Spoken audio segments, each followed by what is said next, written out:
Doctor Yunus সাহেব, উনি দেখবেন অলওয়েজ পাঞ্জাবি আর ওয়েস্ট কোট পরে থাকে যুবক ভাইরা, ঠিক আছে না যুবক ভাইরা? খুব সাধারণ, অতি সাধারণ। আমাদের কথা হচ্ছে আমরা তাকে এখন ট্রাস্ট করি। We trust in doctor Yunus.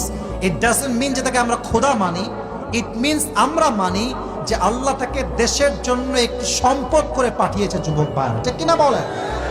আচ্ছা, আমার যেই ফোনটা আছে, এই ফোনে অনেক ভিআইপিরা কল দেয়, এটা ভাবের জন্য বলছি না, অনেকেই কল দেয়, অনেক বড় বড় লোক আছে কল দেয়, বাট কোনো প্রধানমন্ত্রী কল দেয় না, কোনো বড় এমপি হবে কল দেয় না।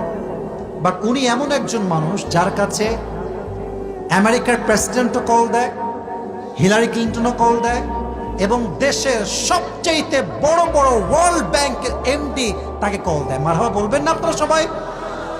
এই জন্য উনি ভারতকে বলেছেন বেশি বাড়াবাড়ি কইরো না, জায়গা মতো দিয়ে দিব যুবক ভাইয়ারা, ঠিক কিনা বলেন যুবক ভাইয়ারা?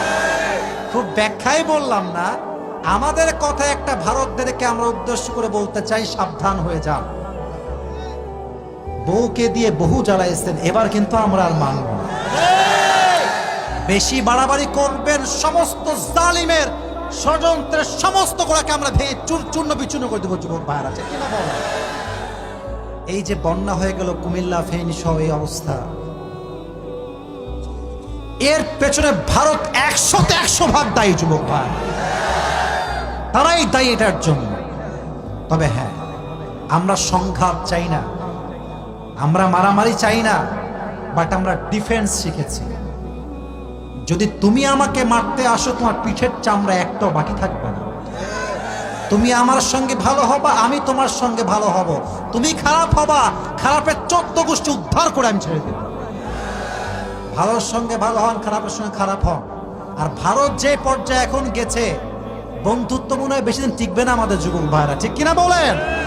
আমরা কোনো সাম্প্রদায়িক দাঙ্গা চাই না, আমরা শান্তিতে বিশ্বাস করি।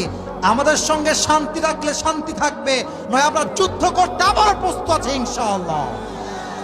আল্লাহ বোঝার তৌফিক দান করুক, আমরা সকলেই পড়ে আমিন। ওমরে ফারুক বলছে, আচ্ছা ঠিক আছে, ড্রেস চেঞ্জ করতে হবে তাই না? আচ্ছা, গোস্ত খাওয়া লাগবে তাই না?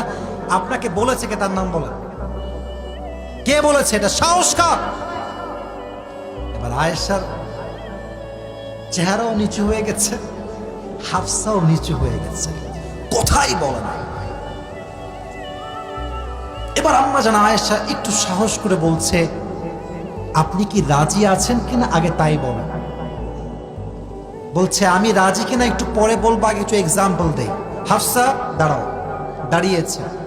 আচ্ছা মা,